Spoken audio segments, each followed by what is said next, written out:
Murakaza neza nshuti zacu dukunda, uyu munsi turakomeza gahunda yacu isinzi mu buzima, turagana ku nsanganyamatsiko ikomeye kandi ifite akamaro gakomeye ku buzima bwa buri munsi, aho tugiye kurebera hamwe ibiribwa 10 bifasha ubwenge kumera neza.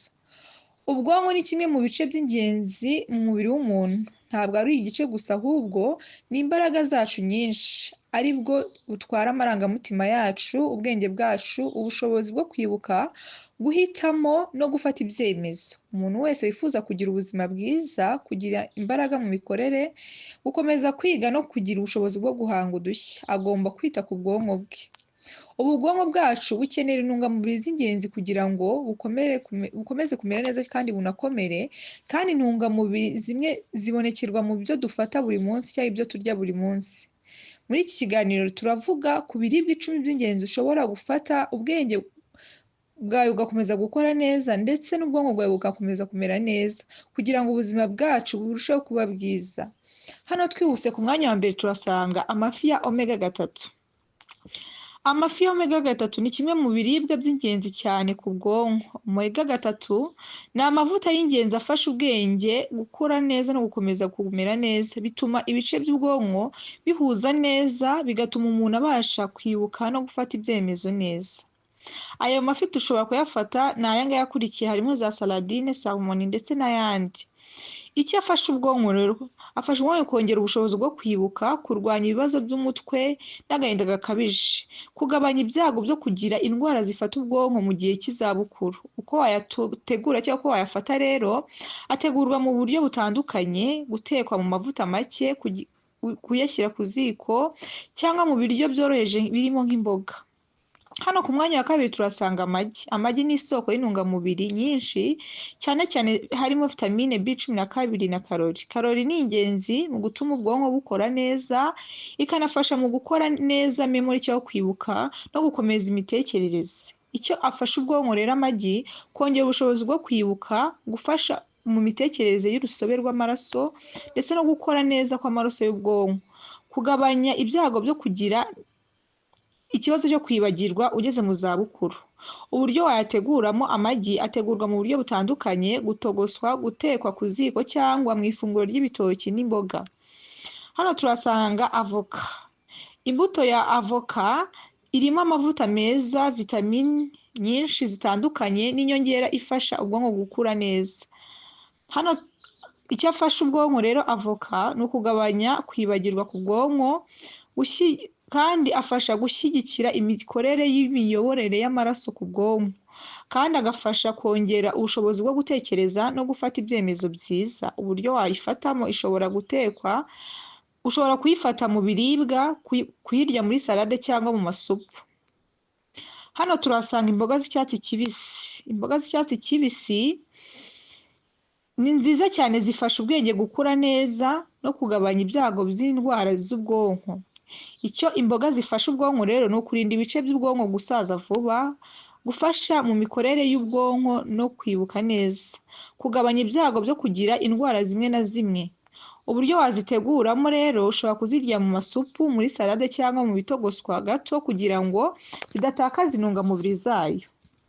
Hano ku mwanya wa gatanu turasanga ibinyampeke bituzuye, harimo nk'umuceri.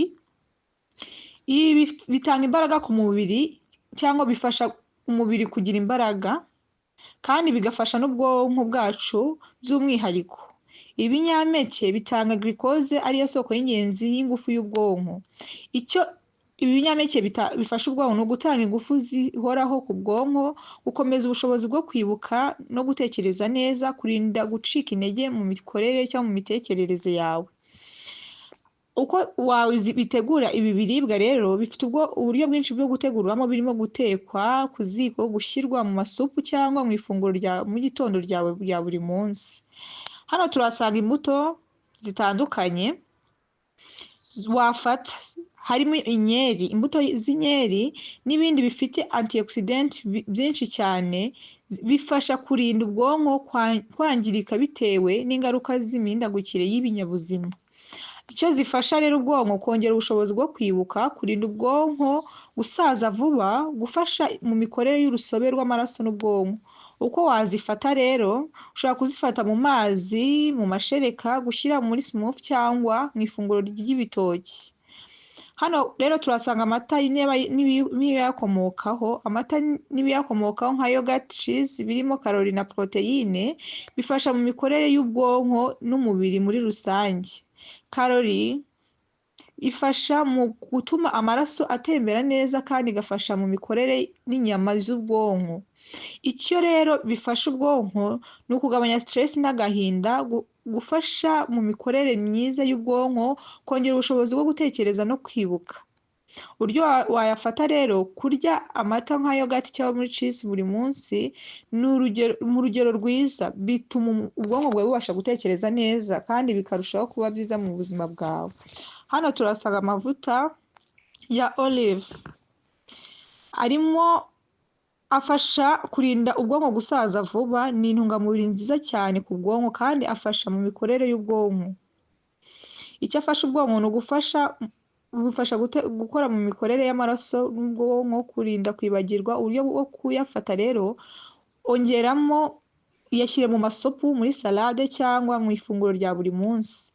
Hano turasanga amashaza n'ibinyabisogwe.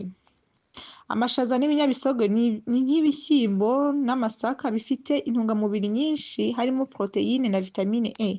Icyo bifasha ubwonko ni ukurinda stress, gufasha mu mikorere myiza y'ubwonko, kongera ubushobozi bwo kwibuka no gutekereza neza.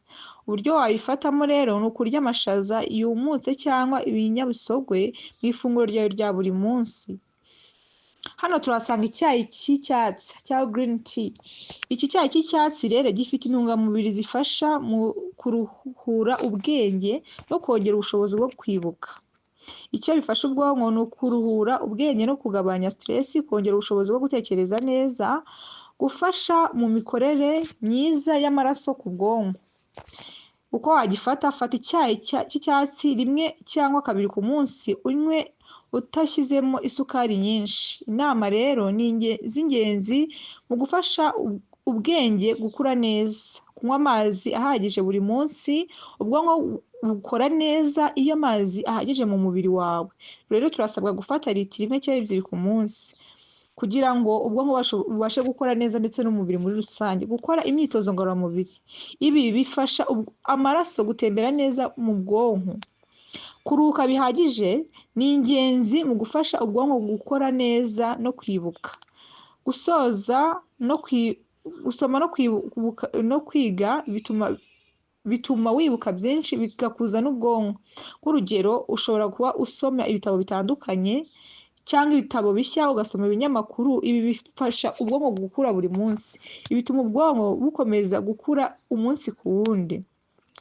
Kurya indyo yuzuye cyangwa ibiribwa birimo intungamubiri zitandukanye bifasha mu mikorere y'ubwonko bwawe. Nk'iyo urya imbuto, ukanywa amazi, ukarya ibinyampeke, mbese ibitera imbaraga, byose bifasha ubwonko bwawe gukora neza n'umubiri wawe muri rusange. Dusoza rero inshuti zacu, ubwonko bwacu ni imbaraga zacu nyamukuru. Kugira ngo bukore neza buri gihe, uba ugomba kugira ibyo ufata bikurikira ibyo twarebeye hamwe twavuze uyu munsi, kugira ngo ubwonko bwacu bukorere kwibuka no kugumana ubushobozi bwawe no gutekereza neza.